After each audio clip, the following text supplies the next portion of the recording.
I'm Andrea Keith. I'm the Executive Director of Let Grow, and I'm very excited to have this webinar. We were just speaking earlier that the problem of anxiety is huge in this country and obviously across the world. Let Grow feels very strongly that a large cause of that is the huge change in childhood that's happened.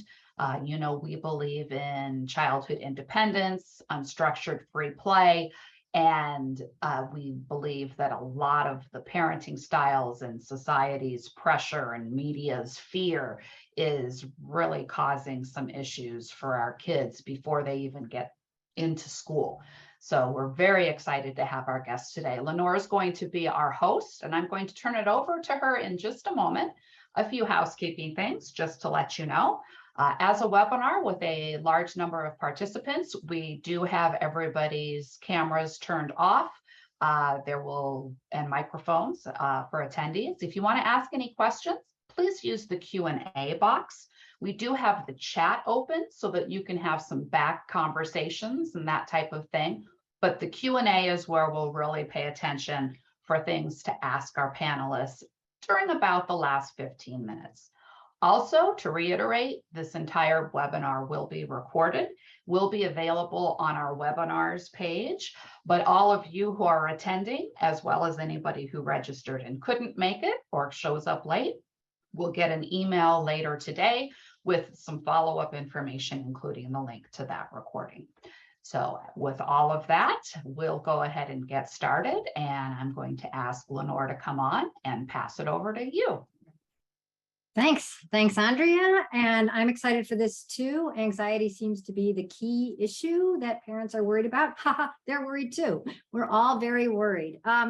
Let Grow, as you know, is the nonprofit dedicated to making it easy, normal, and legal to give our kids back some kind of the independence, freedom, fun, normal childhood that a lot of us had, whether we had a normal childhood or not. We certainly had more freedom than today's kids.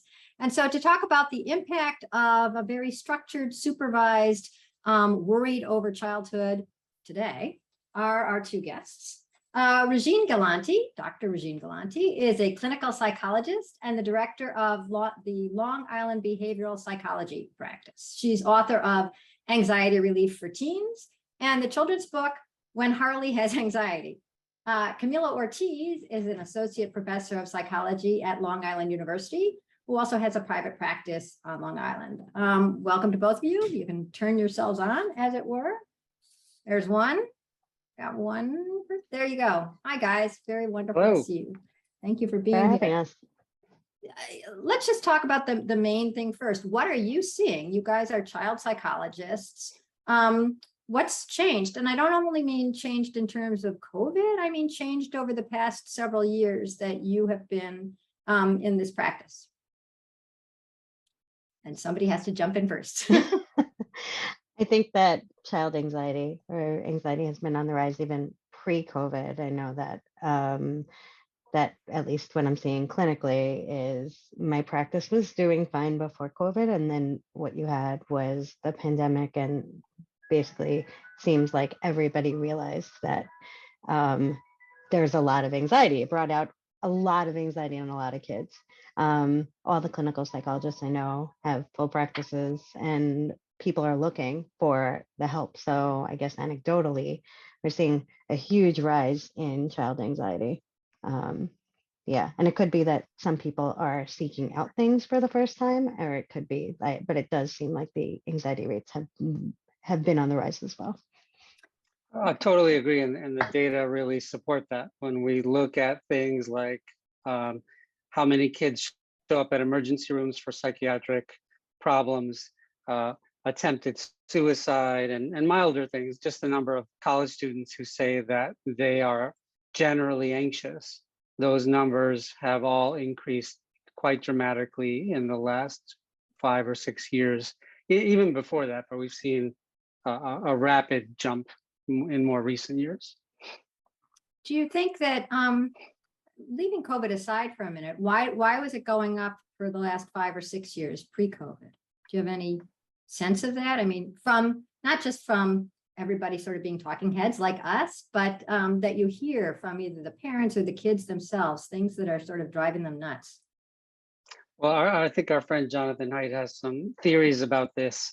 The thing is that you can't do experimental studies on these sorts of things. You can't randomize half the country to have cell phones and half not to. And so by definition, a lot of this is going to be speculation, but we certainly are seeing changes in parenting, and those can be traced back to the early 20th century, from, or even before that, Little House on the Prairie days. But when you add in devices that everybody carries that deprive them of the opportunity for social contact, face-to-face social contact, not the sugar high social contact of social media, changes in parenting, globalization, all sorts of things like that. I think what many of us think is that it's not one factor, but it's a perfect storm of many factors. And the frustrating thing is that none of these are easily fixable.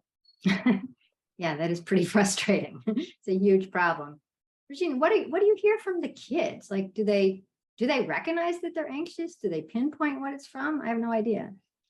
Kids definitely recognize that they're anxious. I always think that that's one thing that has probably shifted, that there's more mental health awareness. So kids, like, let's say when I was a kid, it was more like, oh, okay, like, go deal with this yourself, which has pros and cons, but probably for the kids who are really struggling was more of a con. Kids, I think, are better at saying, no, this is a problem. It's really affecting my life and I need help with this. So pinpointing exactly why depends on the kid. There's a lot of different factors. I do know that one factor that's been huge since 2020 is just kids missed out on a lot of the normal developmental processes that they normally go through. So now we're still catching up. Let's say you had a kid who like missed COVID hit when they were in middle school. They missed some of that normal kind of independent behavior that middle schoolers will go through, making their own plans, figuring out like how to get to their friend's house on their bikes. And all of a sudden they're in high school and they missed out on that. So that is, I think, one thing that I'm seeing in my patients, that they're still catching up in terms of the developmental kind of parts that they missed out on. Yeah, I heard somebody was talking about a kid that they knew, and she said, he's 12, but he's a COVID 12, by which she meant he was sort of like a 10-year-old, which is really interesting. So I can get where things would be sort of stunted for a while, sort of like drought, but now it's not drought as much anymore. And I don't understand. I can understand how like everything would be a little behind, maybe your reading skills, maybe your social skills, but why would that translate to feeling anxious? Well, I mean, anxiety is a very understandable response to new situations. And so if one of the things I think about a lot is kids are out of practice at a lot of very important developmental skills. And so now things are opening back up. Kids are being put in those situations that they haven't practiced for 3 months or 3 years. And it's the normal human brain response to say, oh, this is new, this is uncomfortable, I don't like this. So the behavioral response of even adults is to avoid situations that are uncomfortable. I know this response well. Oh my yes, God, I have to write something. I think I'll go make a sandwich. Exactly. And so what happens when we avoid, we actually then compound the problem because number one, we get even less practice. And number two, avoidance has this tricky way of confirming your fears. And so when you're invited to a party and you decide that it's making you feel anxious and so you're not going to go, your brain's lesson to be learned from that is, thank God you didn't go to that party, it would have been a disaster.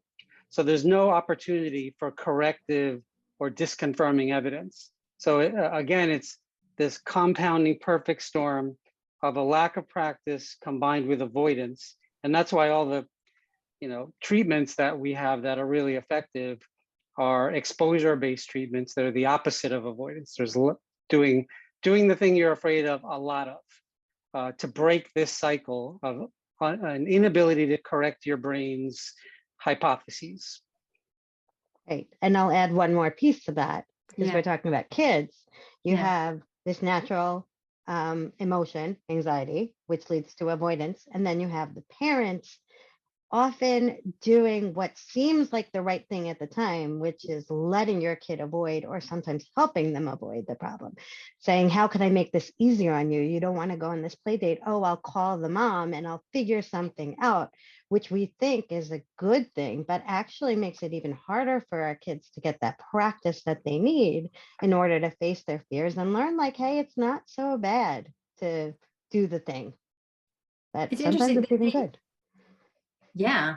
The examples you both gave, one was a party and one was a play date. Is the thing we're talking about when we're talking about anxiety about interacting with friends? I mean, is that how we're seeing it? Very often it is. And that's the thing that I think has suffered the most in terms of practice. Kids were still getting tests. And so academic anxiety, while still there, could not be avoided like social anxiety could. As you know, Lenore, we studied kids' reaction at the very beginning of the pandemic, and many of them reported a huge feeling of relief that they didn't have to do these difficult social activities that they were afraid of. And at least initially, we were sort of thinking, oh, there's a good side to this. But I think that relief was quite short-lived, and it ended up being an extended period of time of avoidance.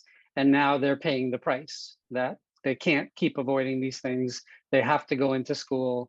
And many of these kids are terrified. Terrified of school?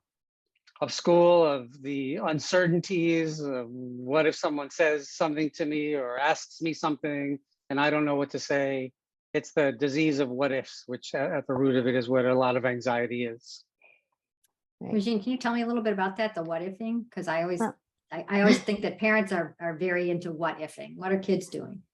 Right. I think they're doing the same. They're picking up the vibes from their parents, right? If you have a parent who's saying, no, don't cross the street, a car could be coming at any moment, then what are you going to do when you finally have the opportunity? You're going to be like, wait, am I really cleared for this? Do I trust my eyes? There could be a car that just zooms down the block, hits me, like my mom says, and I'm splat all over the ground, and all because I didn't listen to my mother.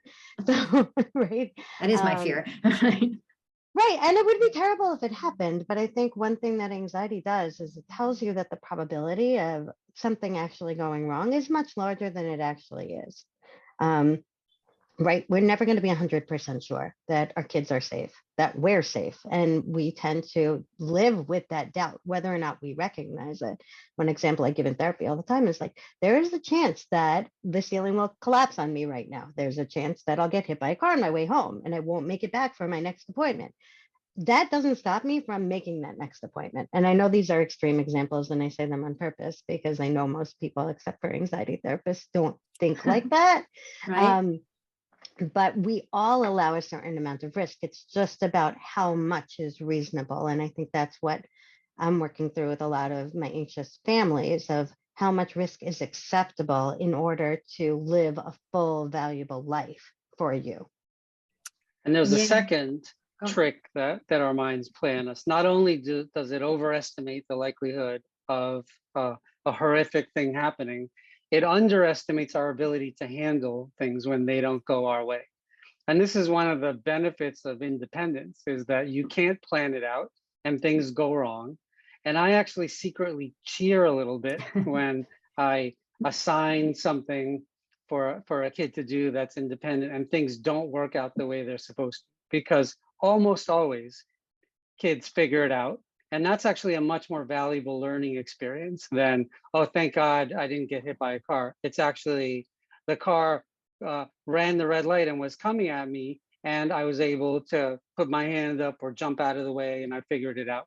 That's maybe not the best example. Let's talk about a scary dog. Right? Yeah, there are certainly things that happen that you can't plan for, and kids figure it out, and Lenore, the example of your son having to take the train and then him being on the wrong platform and figuring it out. That to me was the best part of that story. Not that he took the train, but that things didn't go as planned and he figured it out. That's where kids get that grown up feeling, I think.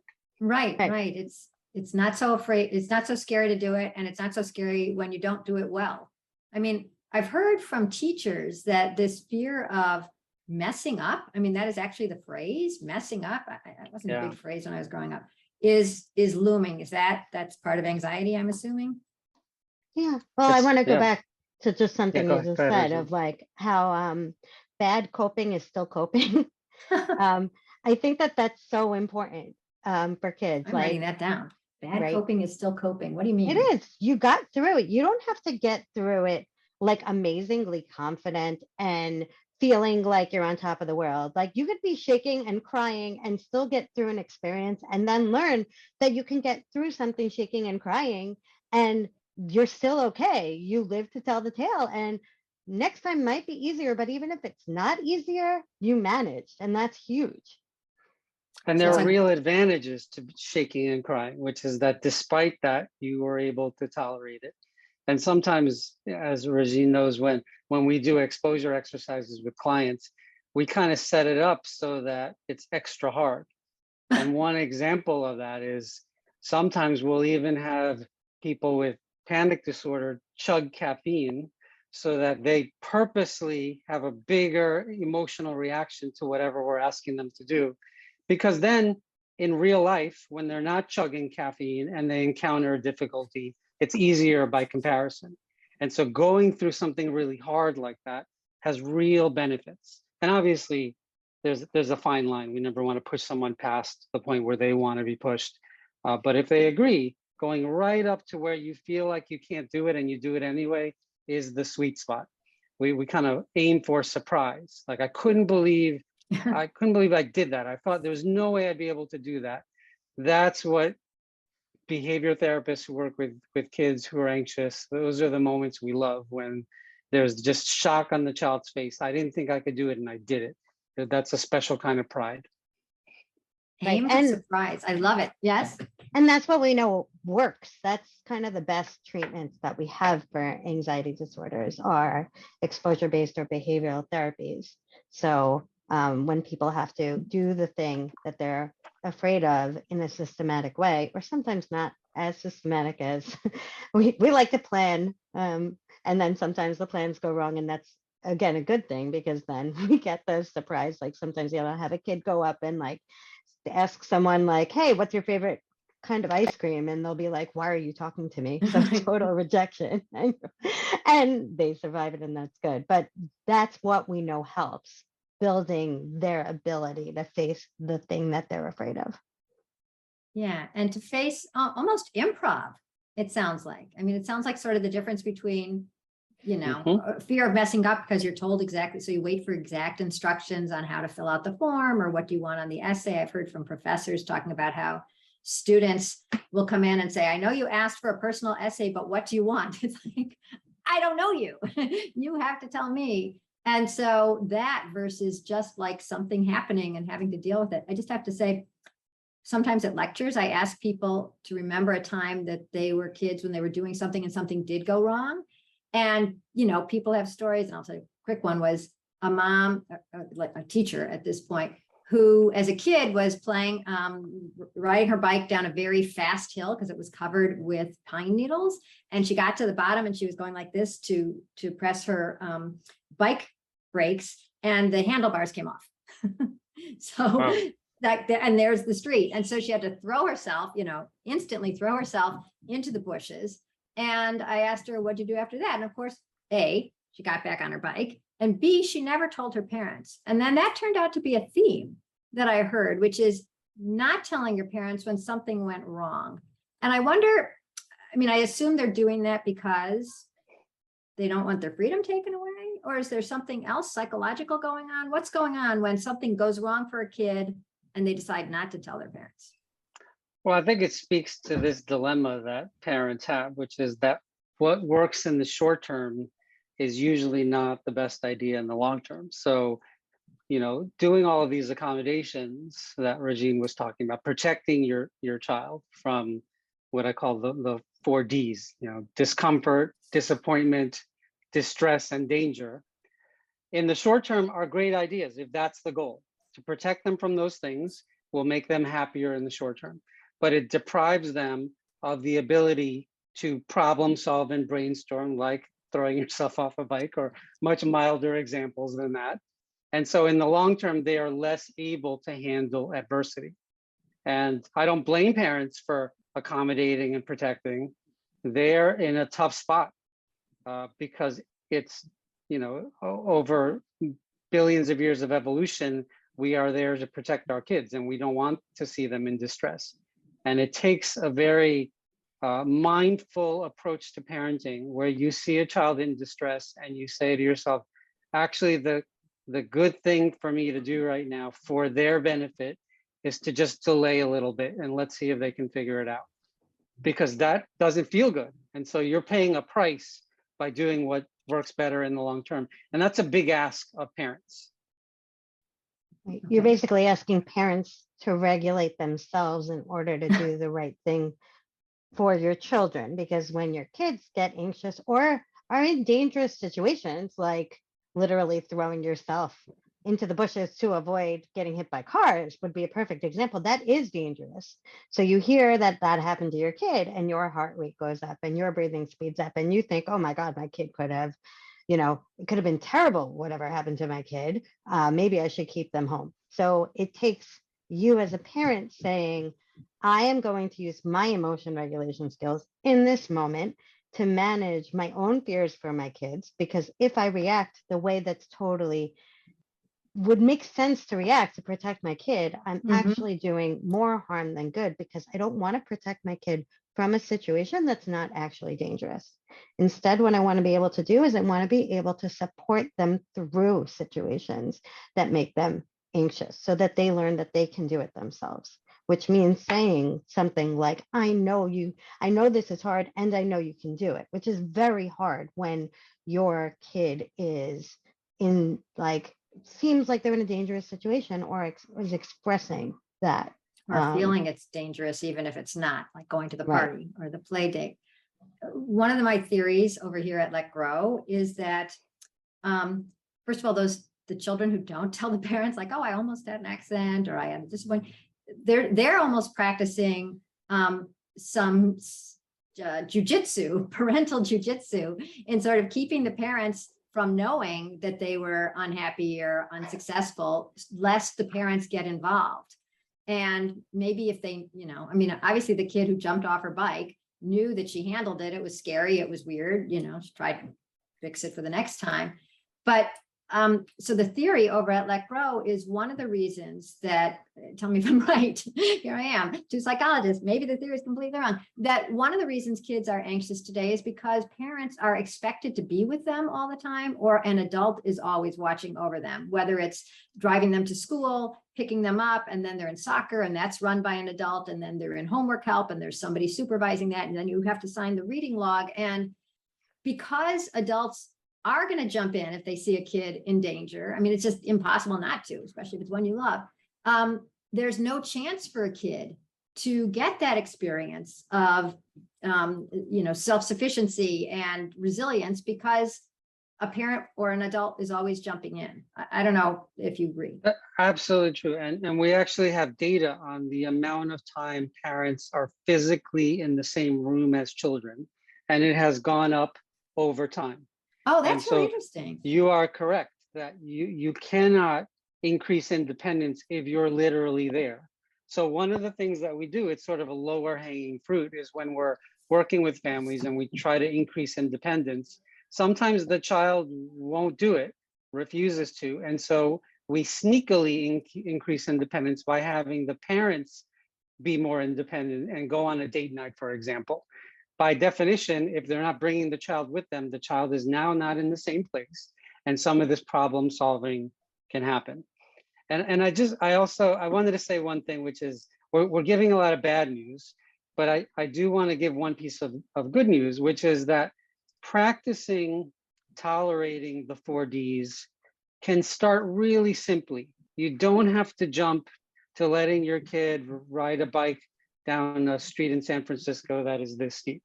There are really infinite ways that kids can practice one of the 4Ds. And I remember one simple example. I was at a get together and there were parents and little kids, and a toddler was trying to take off her sweater. And you know how you sometimes get stuck in the sweater, and she was struggling.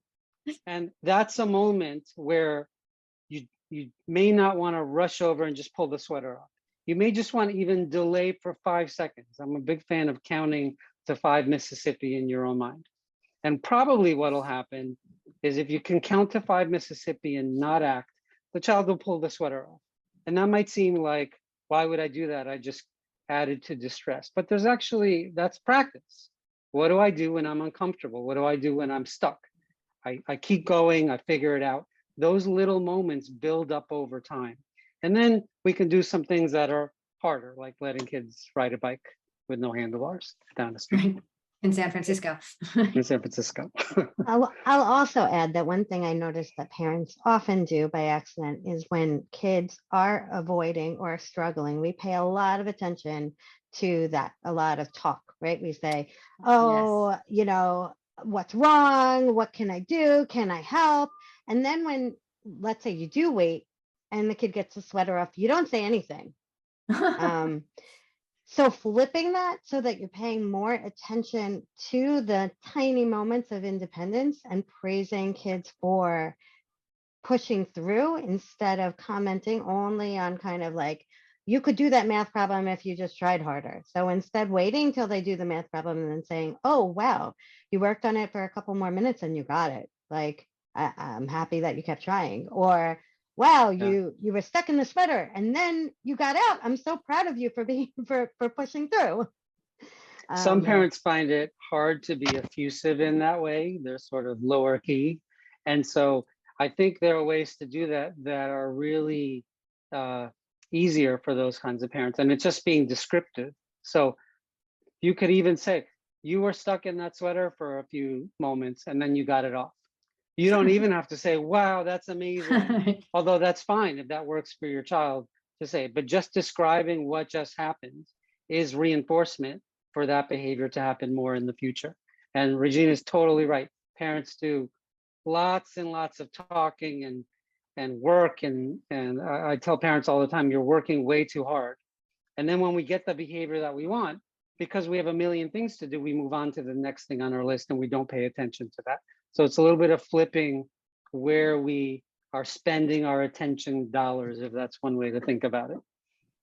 Let's talk about for a second. So, you know, Let Grow, one of our school initiatives, independence and building initiatives, is called the Let Grow Project. And that's where kids get the homework assignment, go home and do something new on your own without your parents. They talk about it with their parents. I want to, you know, ride my bike. I want to go get, you know, my own haircut. I want to cook dinner, something like that. We're talking about praising kids when they do something independently. What about like not being there? What does it mean when a kid does something and the parent isn't, you know, worrying or applauding? The parent is elsewhere. What's the difference between the parent watching and praising and the parent being absent?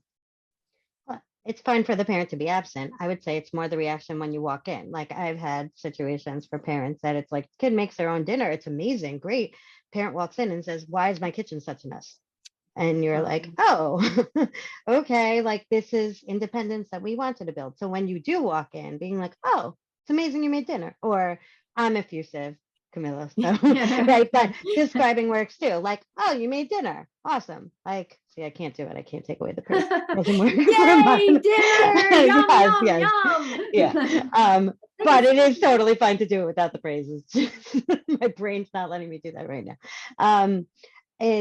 It's really great to use absence. And I actually like when you like leave your kids and allow them to be independent that way, that's perfectly fine. But normally when we come back, I think it's important to say something. Yeah. So Lenore, is part of your question a concern that I've heard a lot, that if we praise a lot as parents, we are addicting kids to praise, and when they're in the real world, their boss isn't going to say, great job for being on time to work today. Is that part of the concern? You know, that's a sort of a tertiary concern, the overpraise, over high-fiving. Wow, that's great. You picked up your fork sort of thing. No, I'm really interested in how it's different when your adults are not there at all. I mean, because that's something that has just sort of evaporated in the last generation or two, is unsupervised time, because we're so worried that the kids will be hurt or they'll fall behind. So we feel like we have to be there to not only save them, but to also goose their education every step of the way. Oh, that's a little bit, that's a pebble. Pebble starts with P, that kind of thing. Mhm. And I'm wondering what you see when you do tell the parents to go on the date night and the kid is at home. How is that different from the parent saying, I'm just going to stand here, I know you can do it? Yeah, it doesn't sound like it's so different, but it is just exponentially different when you're not present. Because, and I see this all the time when I look at kids who are struggling with something, the first thing they'll do is look up to the parent for a solution. And if that's not even an option, then your problem solving, your entrepreneurial spirit, if we want to call it that, really kicks in as a child. Oh, I have to figure this out myself. There's nobody I can ask. And that's a very different skill set than even trying, but knowing you have the backup. And that's why cell phones in some ways make our work really challenging. They've been called the electronic umbilical cord, because a child knows no matter what, I can ask mom or dad what to do about this problem. And so again, in terms of taking baby steps, one of the things we do is we have lots of parents who tell us our kids are texting us constantly from school or calling us. And the first step might be, okay, keep answering, keep doing exactly what you're doing. But again, count to 5 Mississippi before you answer. Count to 5 Mississippi before you text back.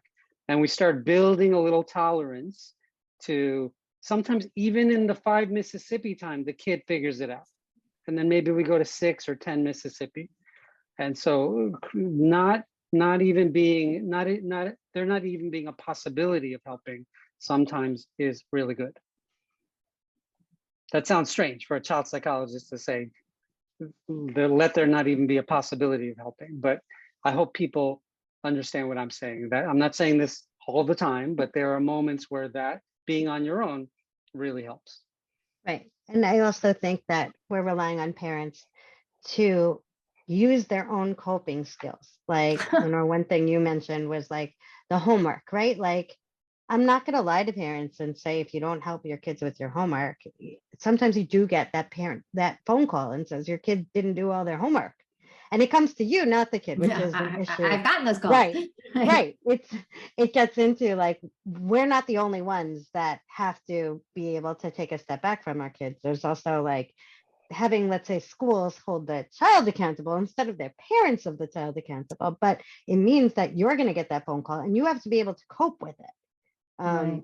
And not then change your behavior back to be like, oh my God, I need to make sure all my kids' homework is all done. It is my responsibility, because it's not. If you want to build that independence in your kid, you have to let them do it by themselves and have them accept the consequences for not doing it, rather than you accept the consequences for not doing it.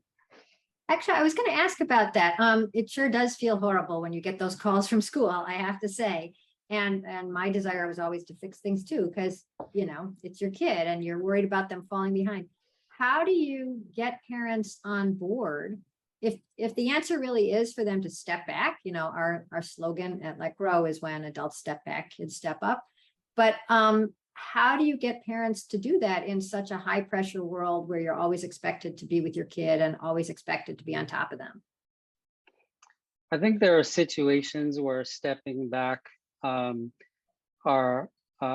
has lower risk. And so we look for situations that have natural consequences that are fairly immediate. So the example of a situation not to step back on that we use is a child not brushing their teeth and then thinking, well, the natural consequences are they'll get cavities, because that is so delayed from the behavior that it's actually probably not going to affect it very much. But there are many situations where the natural consequence is immediate. And this isn't specifically about anxiety, it's more about parental anxiety, but parents get into lots of arguments about things like, wear that coat, it's cold outside. And a kid saying, no, I don't want to wear that coat. Or finish your food, you left some broccoli on your plate. There's a very natural consequence to not wearing a coat, as long as you're not going to get frostbite. If it's cold outside, they will be cold immediately. And this is one of the best situations for parents to not protect or engage. Let the natural consequence happen, as long as it's not permanent, irreparable, or far off in the future. It is a much better way for kids to learn than the nagging of a parent, which is probably completely ineffective and maybe even counterproductive, because kids certainly will do the exact opposite of what a parent nags them to do. Whereas a natural consequence is immediate and powerful, and the child doesn't feel like they're being told anything. Right. There's that expression, more is caught than taught. It's like, let them, I mean, maybe even a cold, right? Let them catch it and see what's going on. But Regine, were you going to jump in with the idea of, no? Okay. Oh, well, honestly, yeah, like a easy intervention that I do similarly all the time is like, your kid's not waking up early enough. Let them go to school in their pajamas. Like, they'll do it one time and then they'll wake up earlier and they'll get themselves dressed. But like, why should you fight that battle? Wow. Have you seen that ever happen? Have kids gone? No, because if the parent backs off, then the kid's in the back of the car changing into their clothes. Because once you show kids like, okay, this is my line and this is for anxiety, parental and child anxiety. Once you set that line, kids tend to rise to the occasion. So whether it be like, you're going to try this activity and I promise I will be there at the end, but I will be inaccessible for this half hour. If you actually hold yourself to that, chances are, like, end of the half hour and you pick up your kid, they might be mad at you. They often are. But if you keep your eye on that long-term goal of like, I am teaching my kid that they can do the hard things that they don't want to do. And you can deal with your child's emotion of like, I can't believe you made me do this. My 9-year-old literally threw that at me last week. You're the strictest mommy. Nobody else makes their kid go on sleepovers when they don't have to. Wow. Oh, can we talk about sleepovers for a second? That's becoming such a bone of contention in the parenting world. And first of all, how was the sleepover? It was great. She came back super happy, but it was a friend that she never slept over before. And I saw that she was anxious and I said, honey, I really think you should go. She said, I want to, but I don't, which in my head is code word for this is an anxiety provoking situation for you, but you want to do it. So I said, you're going. And she burst into tears and told me I was the meanest mommy ever. And then she went and had a great time. God, she's like a classic. She's a good example. She's right on time. Most kids are. That's the thing. Most kids are. Wow. So we're talking a lot about parents. What about schools? Is there something, first of all, are schools at all concerned about this high level of anxiety? And are there things that they can do? I mean, obviously we think that the Let Grow project is easy and simple. It's just a homework assignment, but anything else that they should be thinking about other than tons of therapists in the schools? I mean, I don't know. Well, that's the worst solution in many ways because it's not scalable. It's too expensive. There are downsides, but schools are caught in the same exact trap that parents are. So they recognize this as a problem. They think kids are too dependent on adults. They want to do something about it, but the solutions that come to mind feel risky to them. So we've had schools cut down the trees outside because they're afraid kids are going to climb a tree and fall. Wait. That's a headline there. What? Yeah, that's a real thing. That at least 2 schools I know of did cut down the trees right outside the school so kids wouldn't climb. When did they cut them down? A couple of years ago was the last time I heard about this, but I remember thinking, oh, this is not the first time I've heard this story. And so shocking. It's, as you know, because you talk a lot about this, Lenore, it's this like 1 in a million fear that parents have and schools have it as well. And it really handcuffs them. And so I think the approach is very similar. Can we start small? And I think Let Grow is a great example of something that feels reasonable to most teachers and schools. They can make some spaghetti by themselves on a Wednesday. And let's start. We're not asking them to take the train into Manhattan. Let's start with that. And then once that works, everybody relaxes a little bit, and then we can approach some other ideas. But it's the same trap. I see. Camilo, can I ask you about the work that you're doing now using the Let Grow project? Okay. So I don't know how much I'm allowed to say, so you say it. Yeah, I'll say it. So, I mean, what Lenore has done is to start doing this in schools with just every kid in a classroom does independence activities. And so in having many conversations about this, I started to wonder whether a really intensive dosage of independence could actually be a treatment in and of itself for child anxiety. And we know that exposure-based approaches really work. So if you're afraid of spiders and you're an 8-year-old, let's play with spiders. Really works. The problem is, as you probably can imagine, most 8-year-olds who are afraid of spiders don't want to play with spiders. And so convincing them to do exposures, even mild ones, like we start by looking at pictures of spiders. We don't just bring out tarantulas. But even that can be a difficult step. Whereas really almost every kid wants to be independent. So there's much less of that resistance. And so we're thinking that if we take kids who are clinically anxious and we systematically, daily have them do what we call IAs or independence activities, we are going to start to see some generalized benefits, even to the things that we're not addressing, but they're anxious about. And so one of the titles of our future book that we've talked about is something like, so you're scared of spiders, go to the deli and buy me some salami. It's this idea that we're not having them look at spiders, but going to the deli and dealing with the grumpy guy behind the counter, and you never know what he's going to say, and maybe you don't have the right change, actually could have widespread beneficial effects so that kids maybe actually become a little more willing to touch a spider, even though they're completely unrelated. That's the idea, and we're testing it now with a few families. And so far, the results are, so I want to be cautious because I'm a scientist, but they've been better than what I thought. But we have a very small sample size. But I'm very excited about this idea of treating clinically anxious kids with a mega dose of independence. Well, I like it. So, I mean, I'm going to turn to questions now, because otherwise I would just use the rest of the 15 minutes as another advertisement for how easy and fast the Let Grow project is, a wholesale way to give all sorts of kids a dose of independence and, lessen their anxiety. But let's hear actual questions from you. I guess We've got some great questions, Lenore. This always a wonderful topic. And I want to get into a few of these and then also let people know that I have so many notes. Me too. With some really great stuff. You will start seeing some of this, a bunch of it I'll include in the follow-up email. I try to keep it to a page.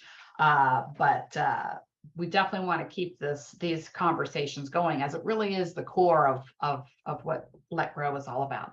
So the first question, I think you kind of partially answered, but I'd love to hear you expand a little bit and maybe even give us some ideas of what a parent could say. Regine, this goes with your sleepover thing a little bit. And there's my timer telling me I need to start with the question section.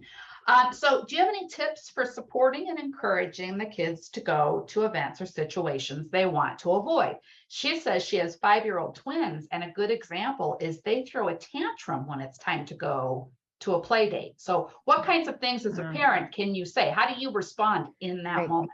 So one thing though, is you have to recognize that whatever you say is not going to fix the tantrum. The tantrum is the normal reaction to anxiety. Anxiety involves this fight or flight response, right? So we think of people when they're anxious being like a little shaky and their heart racing and breathing fast, but that leads to either running away from a situation or fighting. So the fighting part with little kids is the part that we like disconnect from anxiety for some reason. It is totally normal for a kid when you say, let's go on a play date, to like, they don't want to go on, to like pick something up and throw it across the room, because that gets a predictable response versus if I go on this play date, who knows what'll happen.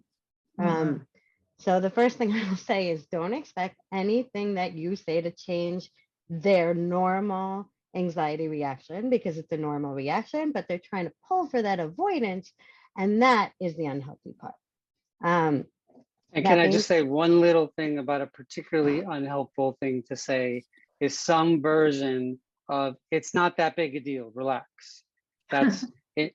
any adult knows that if you're upset and someone tells you that, it has never in the history of humanity led someone to go, oh, you're right, I was totally wrong. It's actually not that big a deal. It only actually creates a bigger fight flight response. Right. I know So it's hard not to do that. I understand that. right. So that's completely invalidating. So the flip side is to be validating. It's to say, I know this is hard. Like, I see you're anxious. Something quick that just describes what they're experiencing. And parents sometimes are nervous to do that because they're afraid they're going to like poke the bear. But guess what? The bear is already poked. So you might as well say it. And it creates that opportunity to have the language in the future to be like, I see you're anxious. And I like to follow it up with the confidence in their abilities. So, and I know this play date is something you can do, like something quick, and then switch to more behavioral kind of like, let's get out the door now. Like, we're moving. Instead of debating is also not very helpful. Sitting down and being like, let's talk this through for the next 90 minutes. 5-year-old, like, we're going to get to the bottom of it. The time to do that is before they're anxious or after they do it. It's not like the teenage example is at 1 o'clock in the morning when they realize that something's on their head because, you know, your brain isn't even functioning all the way. So now, like, we're going to sit and we're going to talk about it. It's not even going to go through. So to add to that, why? Go ahead. Oh, let me just one thing, which is that why questions are usually completely unhelpful. Because no 5-year-old can give you a cogent answer about why they're upset. They're just upset. What questions can be a little better? So I see that you're scared to go on the play date. Pause for 5 Mississippi, because usually the child will go, yeah, I am. And now they're talking. They're not tantruming. They're talking. That's a step in the right direction. What can we do about it? Is there a solution we could come up with? Is so much better than why, which is often a statement of judgment, like it's no big deal, relax, or that a parent is asking a 5-year-old to examine their own psychological makeup, which is not going to happen. Come on. So let's try to shift to what. Yes. Yeah. Sorry. And I was going to ask, is there some benefit in those kinds of situations? Regine, you said you basically told your daughter, you're going to the sleepover, let's go. Especially with younger kids, is there some benefit to a little bit of negotiation? Like, we're going to go, and, you know, if you're not having fun after 30 minutes, then you can tell me and we'll go home, or you can call me and I'll come get you. Is that something that's helpful to calm them down and give them some control, or does that have some negative effects too? Great question.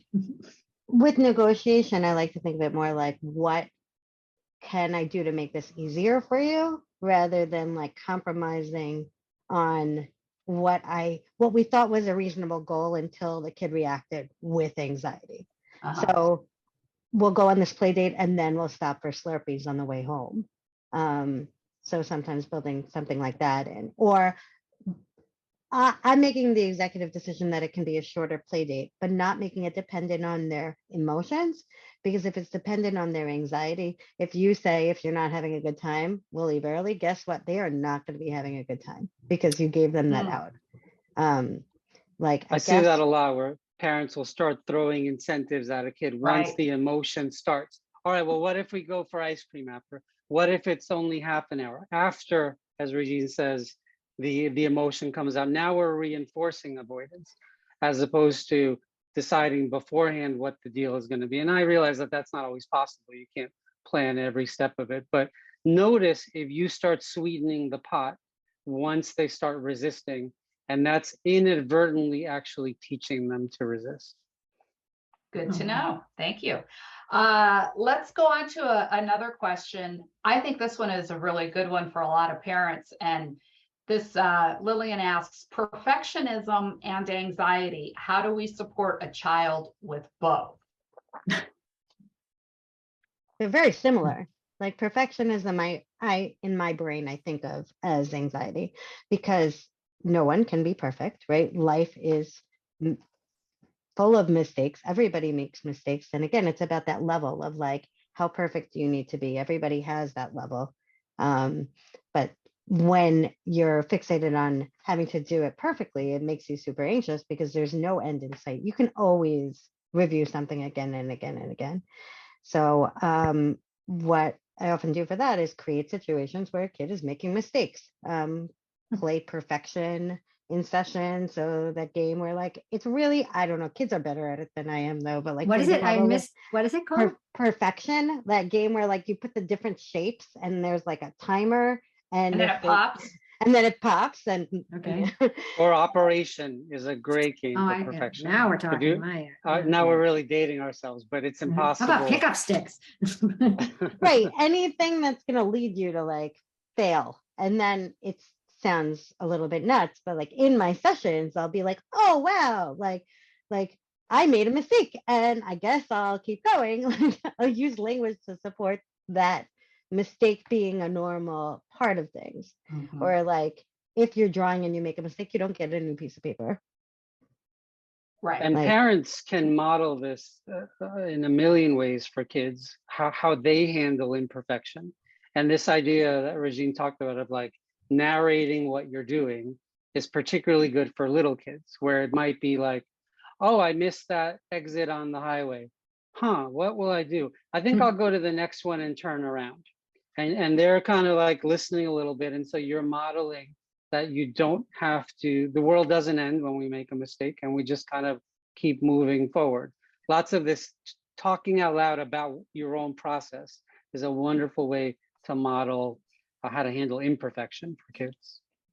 Which is funny because I think often then you realize that maybe as a parent, you're more perfectionistic than you're letting on. So why is my kid going for Mhm. perfection? But I burnt dinner, I'm a failure. Like that's okay. But like my kids should be able to deal with mistakes in their math. So it's coming from somewhere often. And your job is then to change your language, even sometimes with older kids, to be Yum, kind burnt of like, dinner. right. Oh no, I burnt dinner. I guess we're having takeout, but like these things happen. That's so true. I'm sure we're not implying that any of children's anxiety or perfectionisms have anything to do with their parents. Well, in a I way think that we're- people might not realize, which is the genetic link. And so it might look like it's the parents modeling modeling anxious behavior, but they might just share some of those genes and it looks one Sure. way for an adult and one way for a parent. And the more, when I was a idealistic graduate student, I thought genetics can be easily overcome, but the more work I do in this, you really see that some kids are just very temperamentally anxious, and parents report that as toddlers or even in utero, they were super active. And that's tough. But I think the advantage of that is it reduces blame, because most of the time this is not caused by parents. Okay. Let me ask one. This was an excellent question that came in from Shauna right at the beginning of the webinar. She says the language of mental illness has become widespread. So have we become a society that's renamed common experiences like worry or nervousness to anxiety? I think that's certainly true to some extent. And we see that. I mean, I don't know, Regine, how you feel about it, but I often get calls from people who say, I don't want to be anxious anymore, or I don't want to feel anxiety anymore. And even if we had some magic way of doing that, that would be a terrible idea. Actually, anxiety is a necessary emotion for survival and for lots of other things. And so it's, psychologists say anxiety is not a problem, avoidance is a problem. And so a feeling in and of itself is not a problem unless it stops you from doing things that are important to you in your life.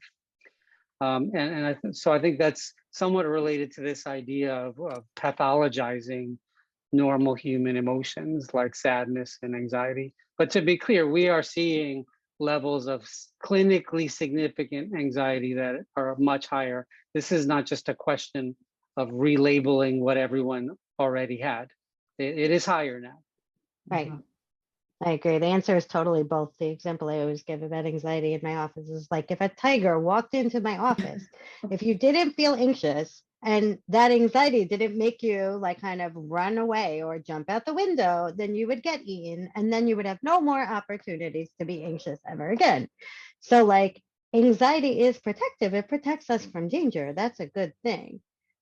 We can't have anxiety-free living. It does not exist in a safe way.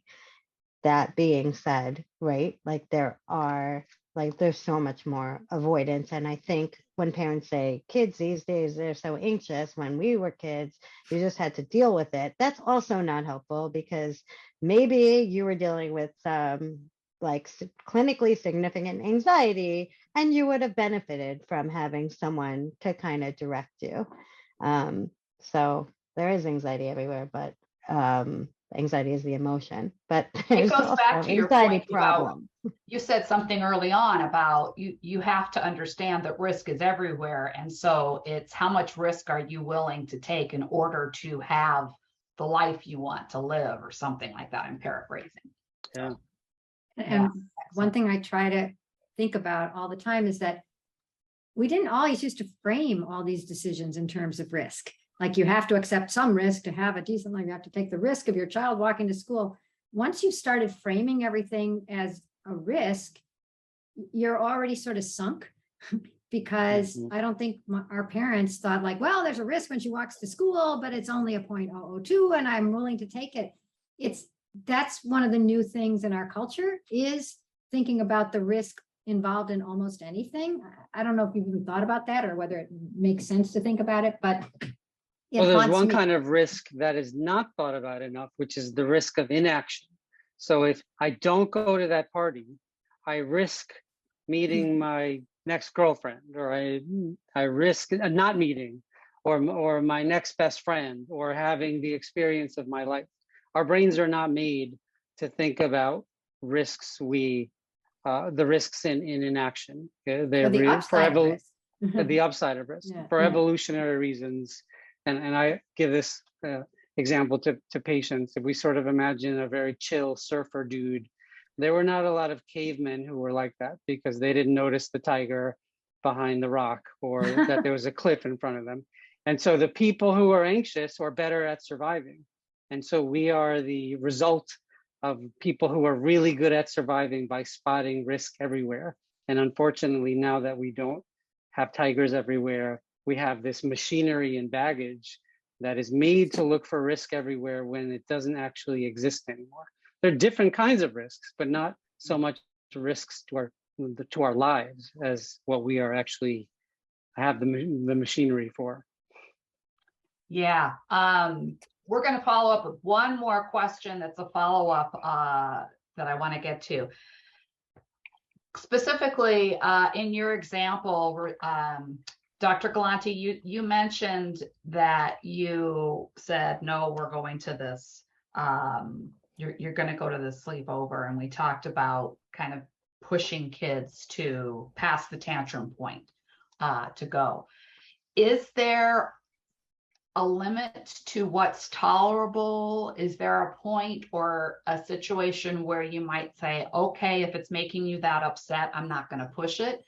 As in, the question is, do we have to push until they're broken? Which sounds very harsh. No, I don't want to break parents kids. need to understand. No, my plan is never to break a child. You have to know your kid. Like, I know my kid, so I know that sleepovers is a task that she has done before and will continue doing. And I know that it's an anxiety point, that every time it's a new friend, as good of a friend as it is, she gets anxious. So like, you need to take stock of like, is this something that my kid likes? Is this something they generally enjoy? And this is just a little bit tricky? Or is there something that they hate? And like, my patients have this problem all the time, that sometimes they like get my voice, and it's a good problem. They get my voice inside their head and they get used to like, okay, just because something's uncomfortable doesn't mean I can't handle it. So let me like kind of do the opposite of maybe what my initial impulse is. And like I had a teenager come in once, like kind of cursing me, being like, I went out for lunch and I was choosing between tuna and a deli sandwich. And I wanted the tuna. And then I said, you know what, let's do the opposite. And I got a deli sandwich, but I really just wanted the tuna. And he lived? He thought it was hilarious because that was him kind of like internalizing, wait, I gotta like push through some of these own feelings. And sometimes you get it wrong, but like when he got it wrong, it was just like he ate a sandwich that wasn't his favorite thing by choice. It was still his choice and his decision. It's never to push people into situations that they can't handle. It's to push people into situations that they agree that they can handle when they're not anxious. And then when they get anxious, they think, oh my gosh, I can't do this. Wow. I have to tell you, we are already a couple minutes past, and we could keep going. What I would really love to do at this point is let everybody know that we do have regular webinars, and we're very much open to ideas or suggestions. Maybe this is once a quarter we have to have one on anxiety, who knows? But obviously this is a very popular topic and problem. So as we are finishing up, I will send out that email. Both Dr. Galanti and Dr. Ortiz have agreed to provide their websites as well as information to contact them via email. You'll have my email address to contact me and reply back. Love to start some discussions. The webinar is free and open to anybody on our webinars page. We absolutely encourage you to share this, even just forward the email I send you to anyone and everyone you know that you think needs to hear some of this. And we want people to join. Also, a quick point that we have a new website coming out before the end of the year, which will add some wonderful resources, including our own internal community forum with different channels and discussion groups. I think that's going to be key so that we can have conversations and you can have conversations amongst yourselves on all of these things. So thank you so much, Dr. Ortiz, Dr. Galanti, Lenore, thank you for hosting. And we very much hope that you all have a wonderful anxiety-free day. Bye. Good luck. Bye.